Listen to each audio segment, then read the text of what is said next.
So coming here today, this is the AWS account. Okay. So that day we have created the user called, Kumar. We have logged in. So in IAM service, let me go to IAM.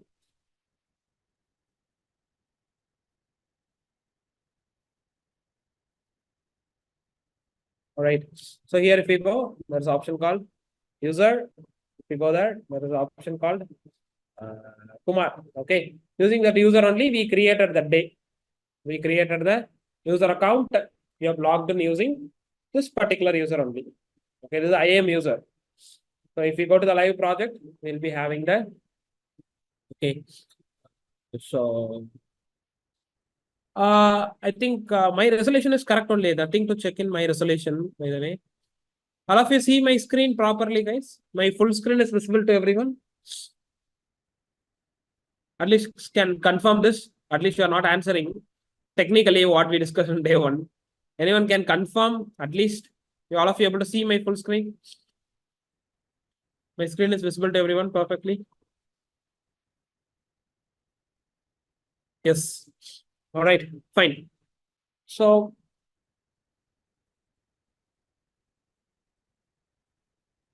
all right, yeah. Everybody telling like my screen is visible, so let me get it started. Fine. In the first session, right, we had a discussion about the data center, and we had a discussion about how the cloud works, why we are need to learn AWS, and the PaaS, IaaS, SaaS, infrastructure service, platform as a service, software as a service. Those three things we discussed, and then we have discussed about how to create a AWS free tier account. In that, what is root user? What is IAM user? We discussed. This is IAM user what we created. Okay.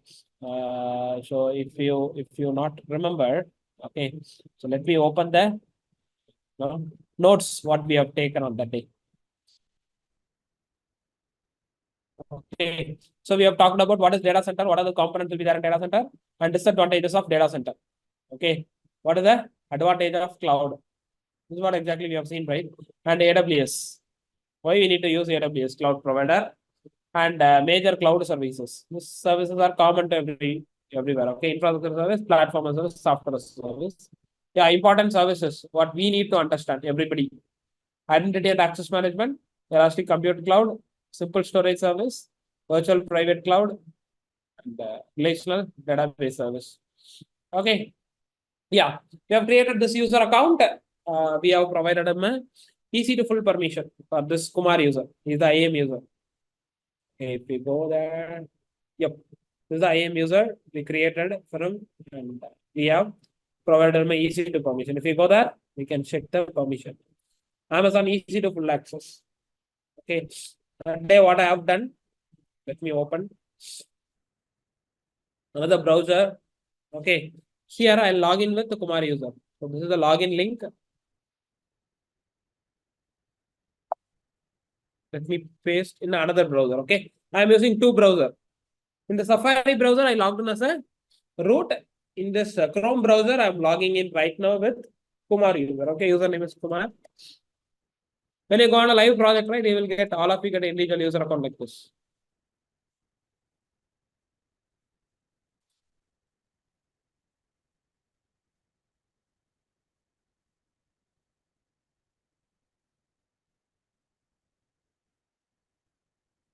Look at over here. So we have logged in as a user called Kumar. So Kumar have a much permission. Kumar has permission only EC2. So that's why he is access denied across all other places. So where he has access only EC2. Let me go inside of EC2.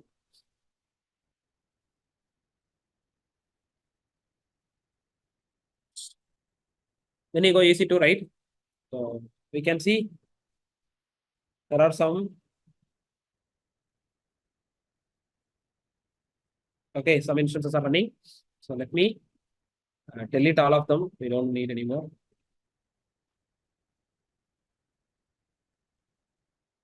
All right, these are the servers, by the way. These are the servers, by the way, we have created. Okay, so we can go there. We can see like in the dashboard. Okay, now I'm going to teach you like how can we create a new instances in AWS. How can we create a new instances in AWS account? Okay, that's what we're going to see. So let me show you like whenever you are using cloud, right? We can create a virtual server in cloud in AWS. Okay, the virtual server we have an option for enabling, and in virtual server we have a option for accessing your application, deploying your application on cloud server. Everything can be done. Okay, let me show you. For that, we need to click on launch instance. For creating brand new server, right? We need to click on launch instance. Here you could see we need to provide one name of the server. Any name we can provide. Okay, I can give like demo server. Any name to your server. Okay, I'll give like a demo server. Here, all the operating systems are there. All the operating systems are there. In the rest of operating system, either you can take Amazon Linux, Mac OS, or you can take Ubuntu, or you can take Windows or Red Hat. Any operating system you can pick. For now, let us take a Windows operating system. We will, explore what are the things are there. Okay, let me select Windows. Under Windows, you have any specific flavors, you can pick it from here. Okay. If we come down, there is something called instance type actually. Instance type means hardware configuration of your server. The demo server, what you're going to create, you need to provide a hardware configuration. Okay, you need to provide a hardware configuration. So go there and check. See, this instance is 1 core CPU and 1 GB RAM.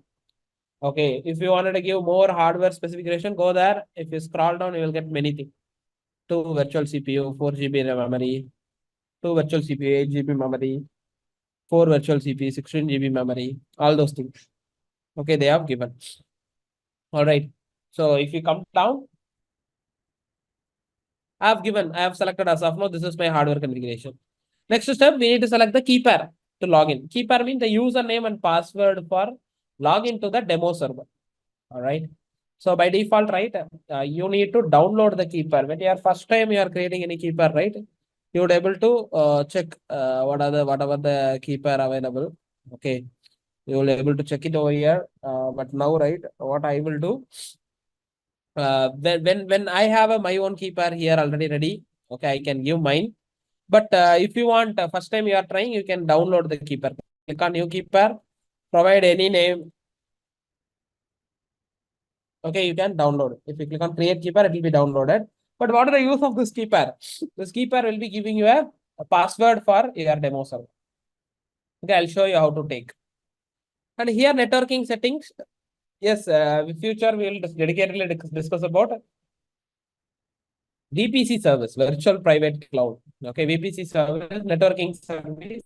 That time we will explore more, but now you can't understand anything over here. So I'll go with the default setting. Okay. So now I'll go ahead and I'll launch the instance. Okay, launch the server. Let me click on launch. It will take 1 or 2 minutes to come up. That's it. The server has been launched. So here it will be in pending state initially.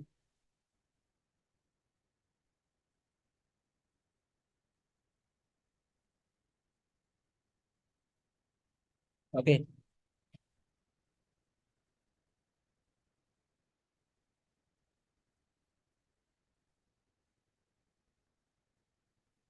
The server is in pending state. It will take a couple of minutes to come up. Quick recap, what we have done to create a virtual server. We need to provide the name to the server and we need to select the operating system. We need to select the hardware configuration of server, then key pair, password to log into server. These 4 options is mandatory. You need to select to launch the instance. Okay, if you launched it, it will hardly take 1 or 2 minutes to provide it. Okay, it's in running state. Status checks is initializing. So we need to wait. So meantime, what we can do, we can click on connect here and go to RDB. Okay. If we go there, we need to get the password of the server. Okay, we have downloaded the key pair, right? Click on it and go to decrypt password. See, you need to wait at least few minutes. So only then the password will come. Let's wait for some time, okay? Because just now we created a server. So it need for the first time, it need 1 or 2 minutes of time to generate the password. Okay. Once the password is generated, we can connect it. Okay. I think most of you are using Windows laptop, right? In that case, you can have a default tool called RDP. Okay.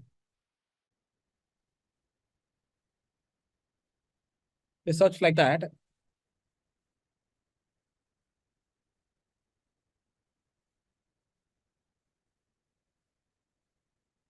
MSTSC. In run command in your Windows, if you type, you will get this tool actually.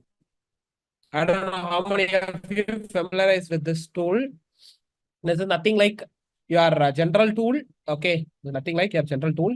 Where you can put your server IP, you can connect with your server. Okay. Using this tool only, we will connect to this AWS Windows server what we created. Okay. So since I am using Mac, I'll not have this remote desktop connection software by default. I have installed a third party. I'll show you. Now we'll try to connect.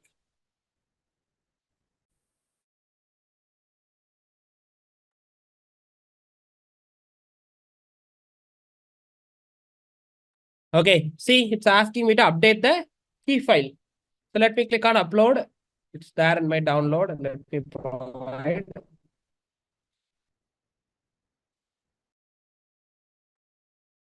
See, there's an option called decrypt password. You need to give this decrypt. Yeah, the password is decrypted now. So the username, let me copy demo server is the server name and the password is this one. Sorry, username is this one and password is this one. Here your IP will come. Server IP. Okay, where we can take the server IP, go there. The server will have the public IP. Copy this public IP. Paste it here. If we have these information, right? Yes. You would able to access them. You would able to access your server. Okay.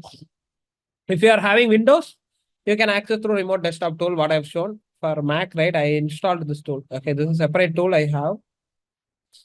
Okay, let me delete these old servers.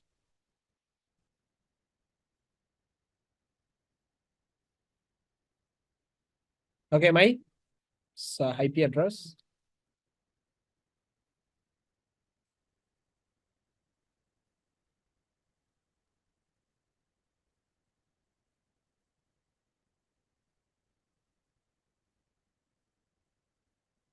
Okay, let me click on connect. It will ask for the username and password. Let me type the username and password. This administrator is the username and password.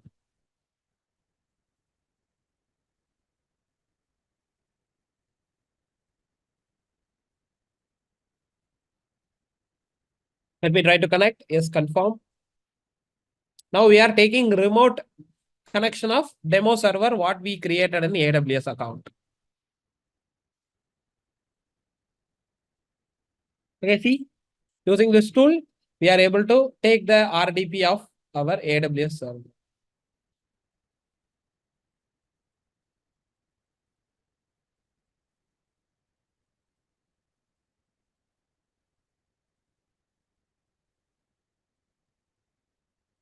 Okay, so it's the first time, right? It's loading for some time.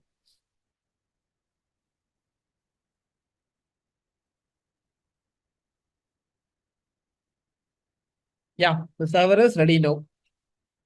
So similarly, you can create a number of server based on your demand and requirement. You can create a number of uh, virtual servers.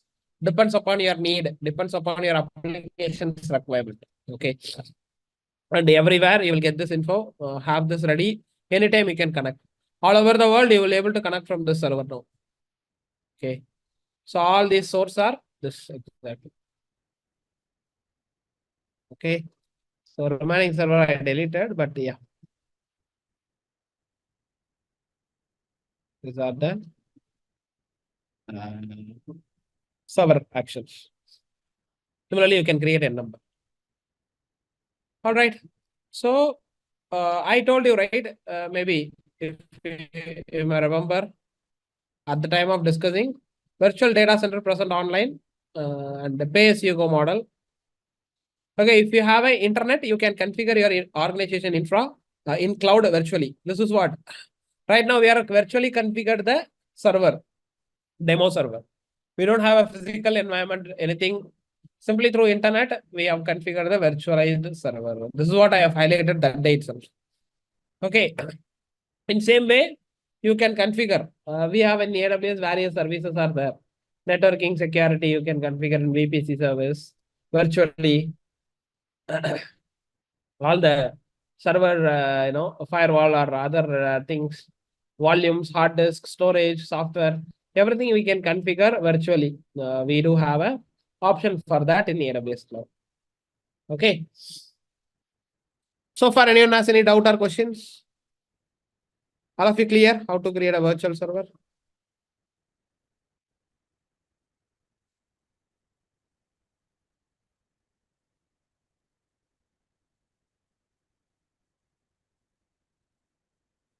If you are not comfortable unmute and speaking, you can ask your question in the chat box also. You can respond.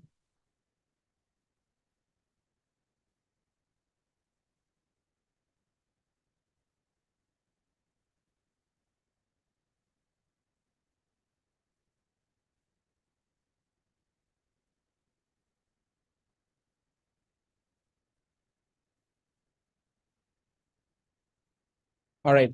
Hello, sir. Is not required to select the instance type? Is it not required to select the instance type? No. Suhas has a question. Hello, sir. Is it not required to select the instance type? No. You need to select the instance type. Only then you can proceed further. See, instance type is your hardware configuration. Without hardware, how your server will be get created? Minimum you need to select the at least basic hardware configuration. Only then it will be get created. But for us, right, we are using free tier account, right? Whatever resource we create, 1 year it will be free. Okay. Okay. Basically, this instance type, whenever you create the server, the instance type will be auto selected by default. Maybe you can consider the default selection also. You don't want to change it in. Okay. Fine. So, sorry, my question was there will be a multiple instance type. So, okay, depends upon your requirement. When you have a instance, you know, right, what type of hardware configuration you need.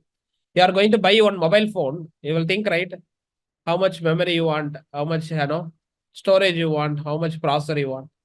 How you are deciding based upon your requirements. Similarly, when you are deciding to provision any servers in AWS, you'll be planning and thinking for it. Like how much RAM you need, how much CPU you need. Based on that, in the drop down, you can look at the configuration. Whichever meets your requirement, select that instance.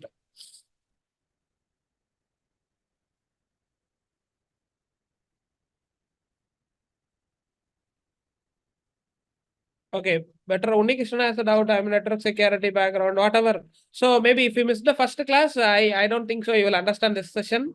Better you have a, better you can see what, uh, demo one recording. Maybe that may helpful to you. Okay.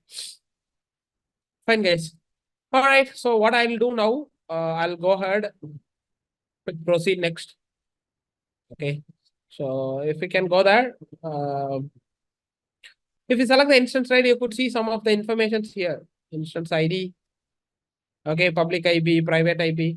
There are two IPs are there. One is public, another one is private. Private IP, what is the purpose? See in AWS, you can see in the console almost 6 instances are there, 6 servers are there. So between them, if they want to communicate, they will use private IP. So we are in different network, AWS in different network. If we wanted to connect them, so that time we need publicly, if we want to connect, we'll have to use public IP. Okay. All right. We need to understand one another concept in cloud, guys. There is something called regions and availability zone. Regions and availability zone. What is the meaning of regions and availability zone? AWS has presence in these many locations. AWS has presence in these many locations. What is the meaning of it?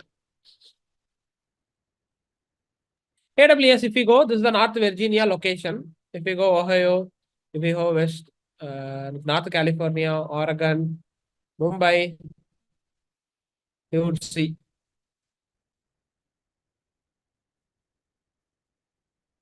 Okay, so here in this country there is no servers available. In this country also, you shouldn't be.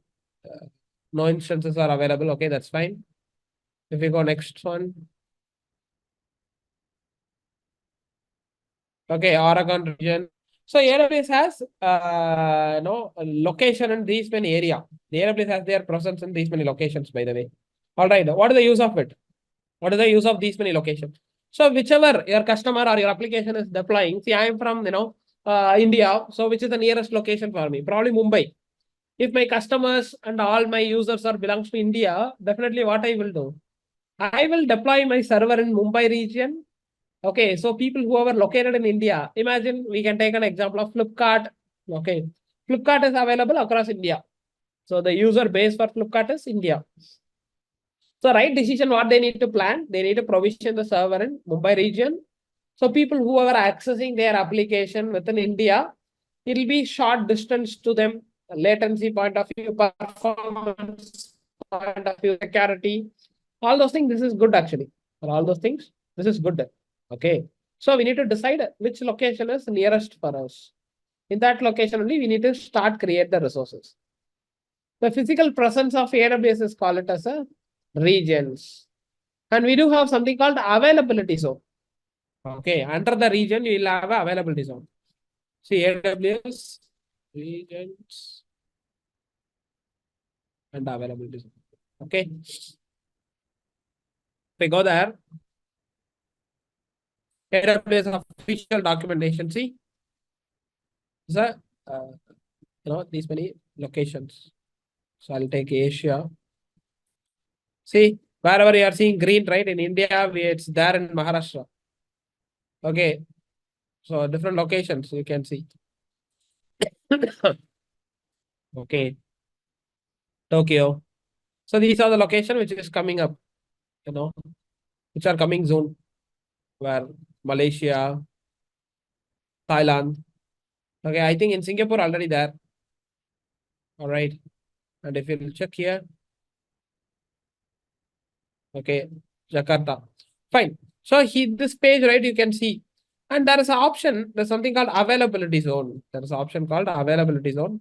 If you go to this image, right, every region, if you go right, AWS has multiple region. You have this is one of the region. Inside the region, you have a various availability zone. Availability zone A, availability zone B, availability zone C, something like that. What is the meaning of availability zone? Each and every region, right? As I said, AWS has presence in these many locations. AWS has presence in these many locations. So, of course, whenever they want to create any resources, they will create it in the nearest region or their available region. What happened if backend, is there any hardware failure or any power supply issue or any disaster, nature disaster comes like, tsunami or earthquake or fire, any fire accident, something like any disaster happened, right? Of course, whatever the data or servers you have, that will be in lost state. We can't recover it. That is the reason AWS is the nice plan. They implemented the availability zone inside of region. When you got one location, one country, inside that they will be maintaining the availability zone in 2-3 different locations. Minimum 3 locations. Yeah, sorry to interrupt you, but your voice is breaking a bit. Can you please check it? No, maybe for you. Others can confirm if my voice is clear, audible. All of you able to follow me?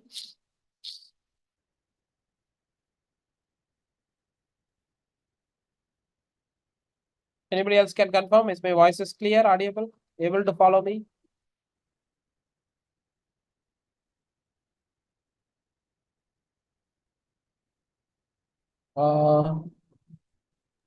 Yeah, people are confirming me in chat.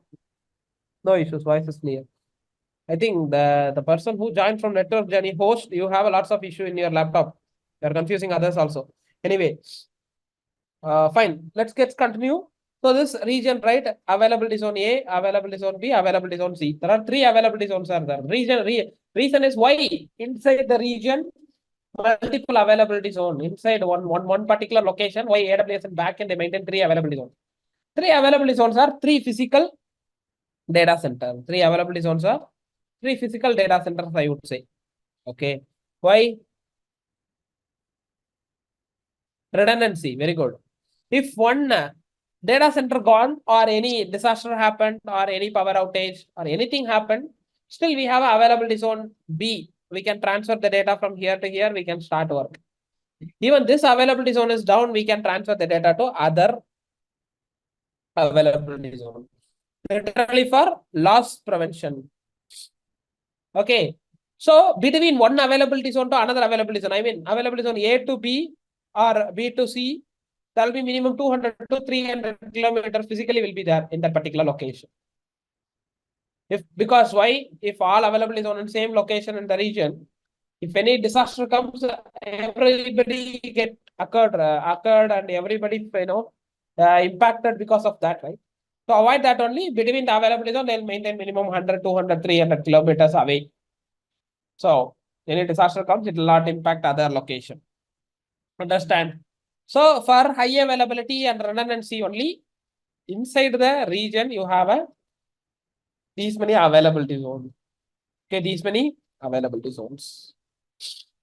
Makes sense. This is the concept of AWS regions and availability. This is an important interview question actually. Important interview question.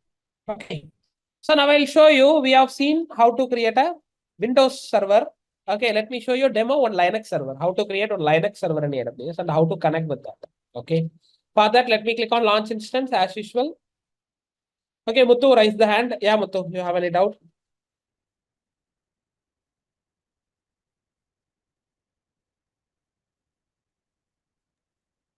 So this available zone, so we need to replicate in every zone, or it will automatically take care of the backup of it? It's automatically taken care. Future, we have a dedicated session for high availability. That time, see, when you have application, right, definitely you will be deploying through cluster. Okay, there's a mechanism called cluster. You'll have more than one availability. So more than one physical backup will be there.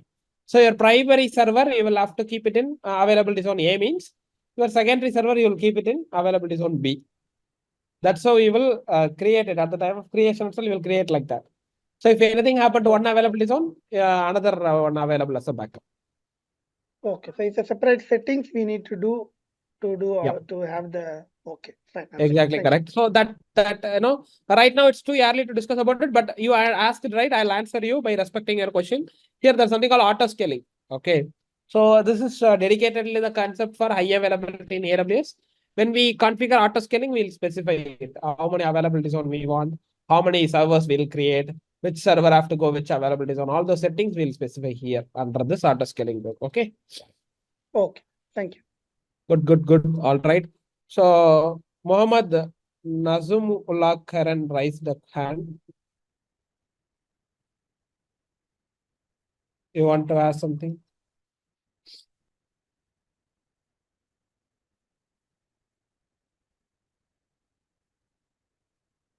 Unmuted. If you want to speak something, you can speak.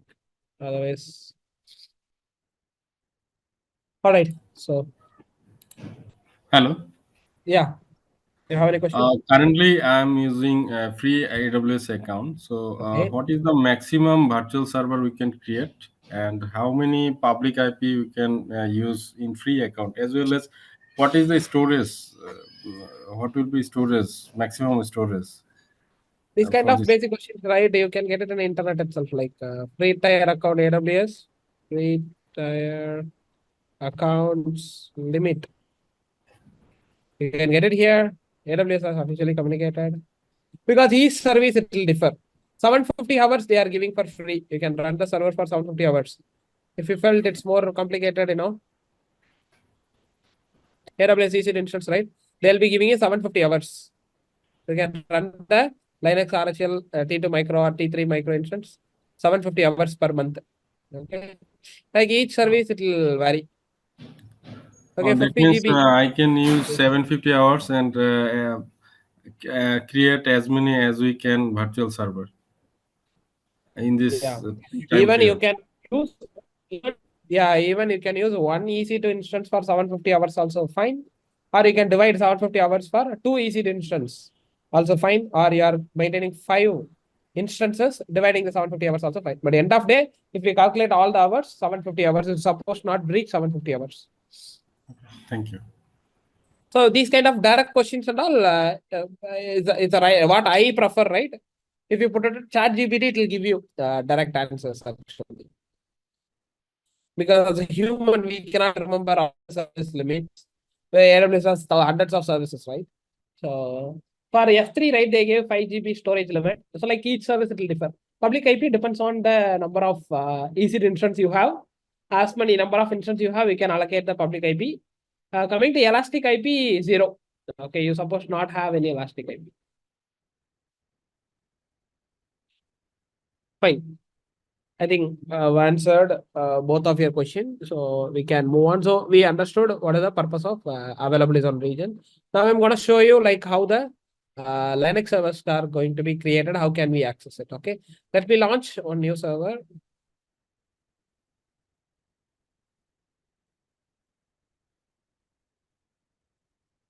I'll give the name like Linux demo server, something like that. I'll pick any Linux you can pick. Amazon Linux you can pick, or no Red Hat you can pick, or Ubuntu you can pick. Whatever you want, you can create it. All these three things are Linux flavors only. Select the instance type. Let me go with the T2 micro and the key pair. I'll select my key pair. Yeah, that's it. Launch. Very quick and very fast.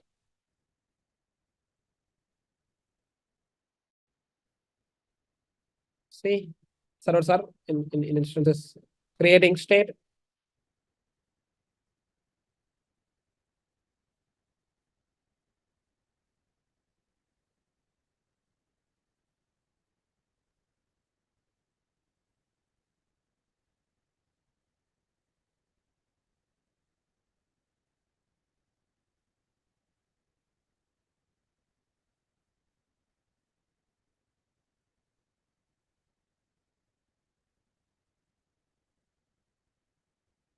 Yeah, the server is running.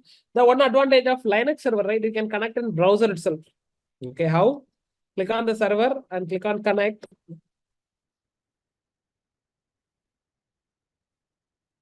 Yeah, looks like the server is not ready. We need to wait for 1 minute.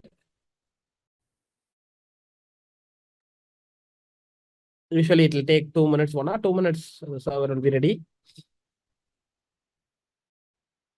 Let me click on connect.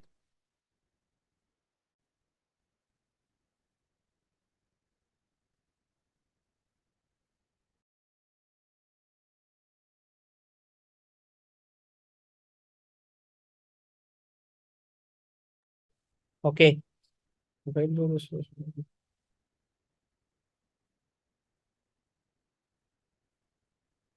meantime, the server gets created. Hi, sorry, I have a question. What's the difference between elastic IP and public IP? Yeah, that's a good question. So public IP, this is the one what you're seeing here. Whenever you create the instance, right, the public IP will come. Yes, you will access the server through this public IP, okay, through public network. Elastic IP means you can reserve the public IP. Like if you go there, you can reserve one public IP. You can permanently map to this instance. So it will not change. The IP will be permanently reserved to this instance. Okay. So when you are reserving it for dedicated IP to this instance, it is considered chargeable. But the IP what by default you are getting as a public IP, this is not a permanent one. It will be dynamic. Whenever you stop and start the server or restart the server, right? It will assign next available random IP addresses will be assigned. There is no permanent IP when considered the public IP. It will keep changing, dynamic. But when come to elastic IP, you are in the need of assigning one dedicated public IP to your instance. You can reserve one IP, you can assign to the server. Okay, but that is chargeable. Elastic IP is chargeable. That is the difference. You got the answer?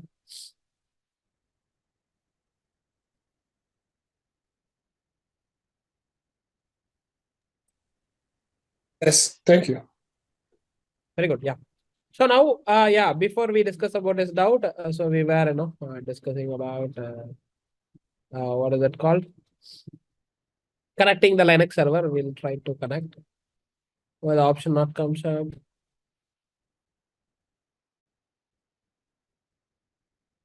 What I'll do, I'll go to my root user. I'll go to EC2 here.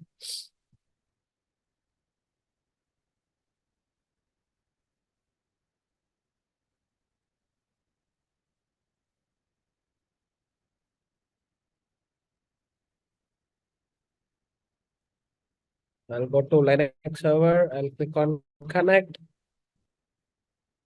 Go to session. Yeah. Connect. Here you have option to connect.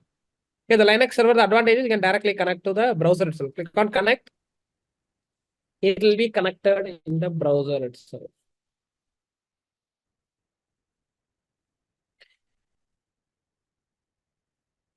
Oh, it's asking Safari latest version. All right. I think my browser has some less functionality, it seems. So, yeah, I'll connect from my Chrome. Okay. Chrome is best.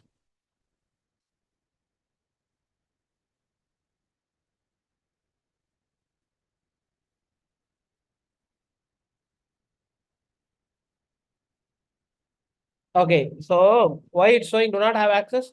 For Kumar, we have a limited privilege and not we gave connection to connect CLI. Okay, that's why it's coming like that. So, all right. So that is the reason. This demo user, right? Yeah, less privilege we given. So what I'll do, I'll log out from Kumar. In Chrome, right? I'll log in as a root user. Okay. Login back.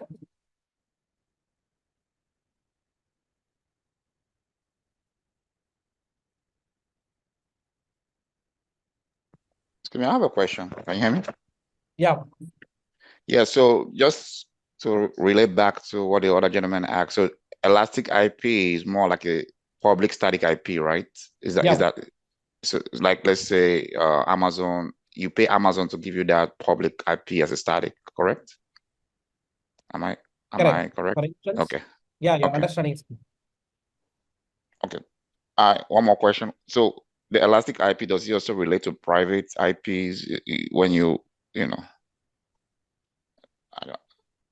Elastic IP not for private. It will be for only for public. Whatever the private IP assigned to this server, right? If you can check, whatever the private IP assigned to the server, that's based on at the time of instance creation, whatever the network settings. As of now, we are going the default. Whatever the networking options you are selecting, based on that private IP will come. The private IP will not change forever.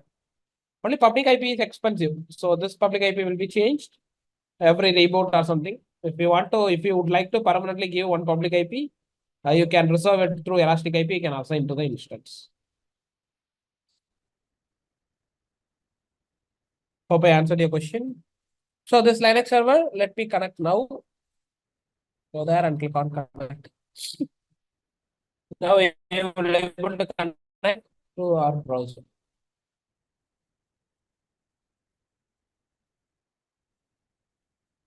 Establishing connection to our Linux server.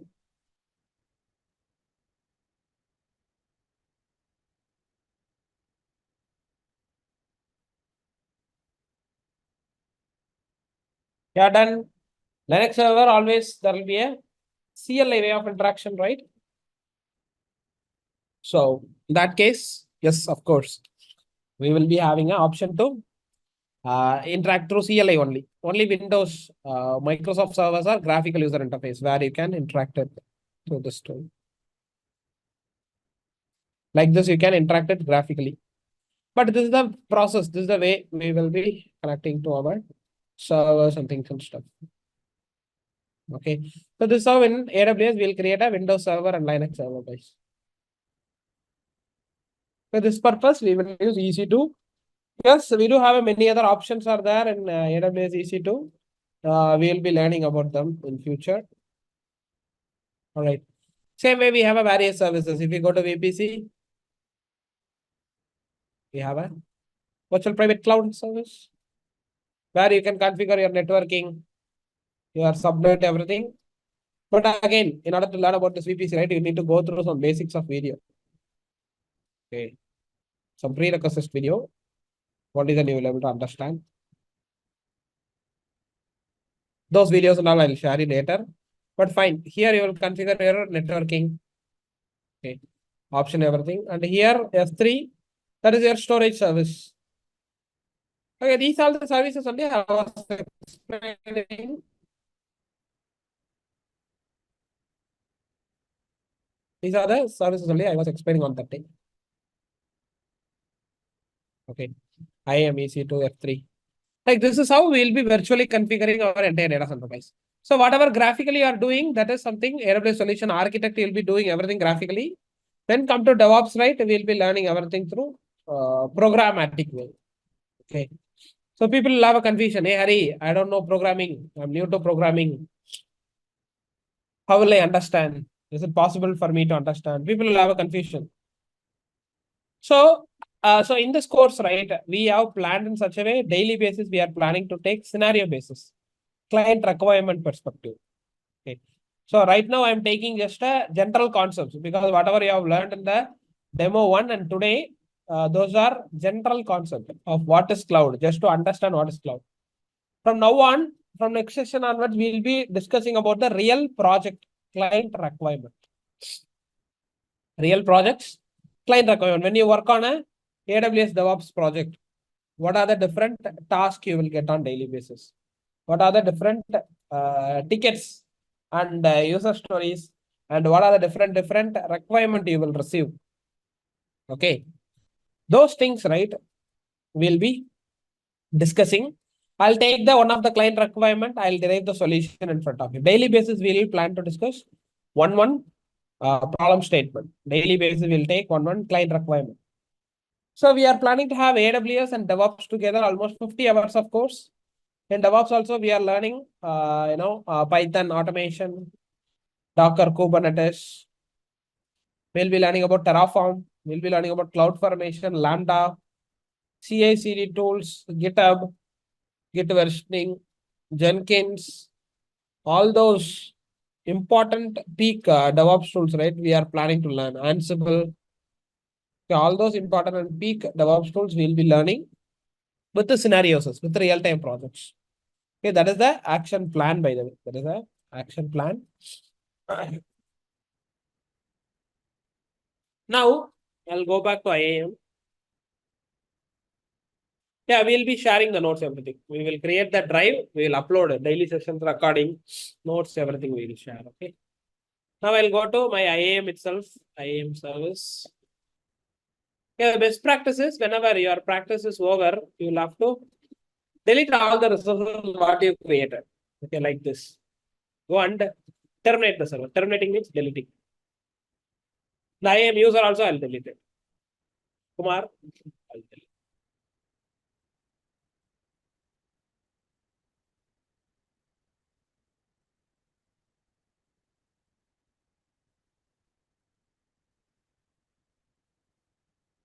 We can create a groups also. When you have hundreds of users are there, you will not be able to manage all the user individually, independently. What you can do, you can click on groups. You can manage. SC, DBL1, DBL2. Already I have some groups, finance team. So I can assign some policies to this group actually. So whenever I need, I can add the users to this group directly. It's like a WhatsApp group, guys. It's like a WhatsApp groups. Why we are creating WhatsApp group? So we are sharing meeting link in WhatsApp group means in one place, if I put a message, all the 20, 30 members, you are getting the notification. If WhatsApp group functionality is not there, right? I need to update the settings. I need to update the options. I need to share the meeting invite to all of you individually. Okay, to avoid that issue only, we have a groups here. Okay. So I have already few groups are there. If you want, we can have it. Otherwise, we can delete it. Not an issue. I can show you by creating one group. Easy only. So these are easy. If you're able to understand user creation, your group creations are very simple. Okay. So let us go and create a new group for now. Create group. I'll assign the name like a. So L1 team. Okay. Can come down. I can provide any permissions. Okay, there is something called read.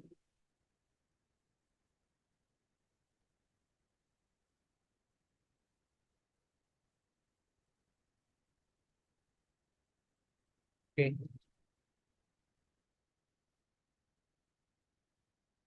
Amazon read.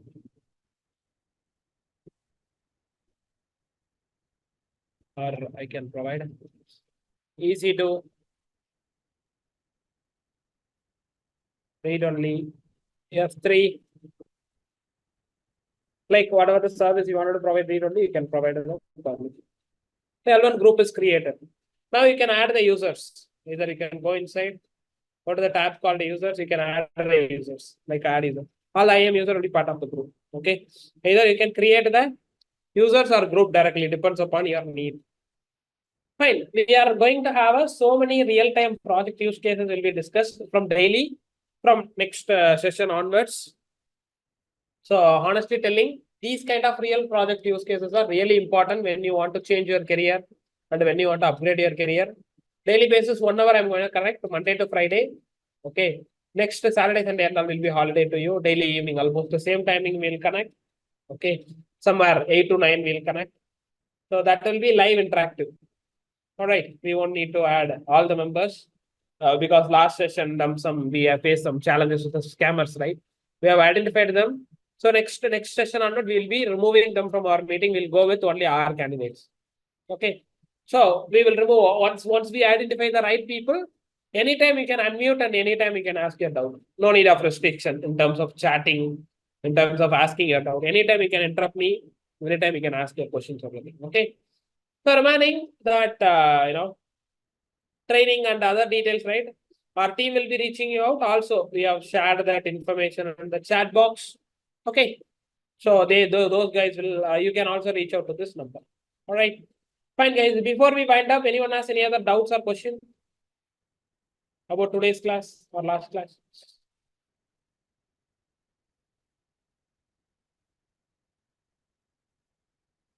If you have any doubt, I can clarify that.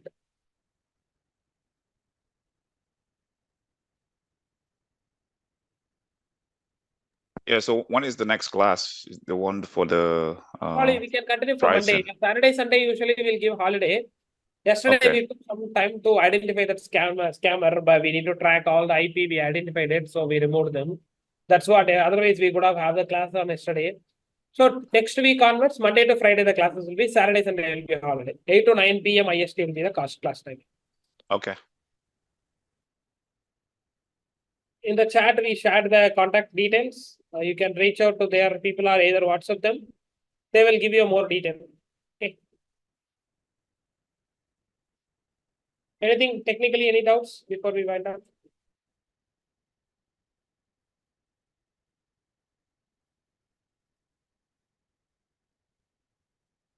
All right. Hope all of you are able to understand my way of teaching. We're looking forward. We'll connect back soon. Okay. Thank you, everyone. Take care. Bye-bye.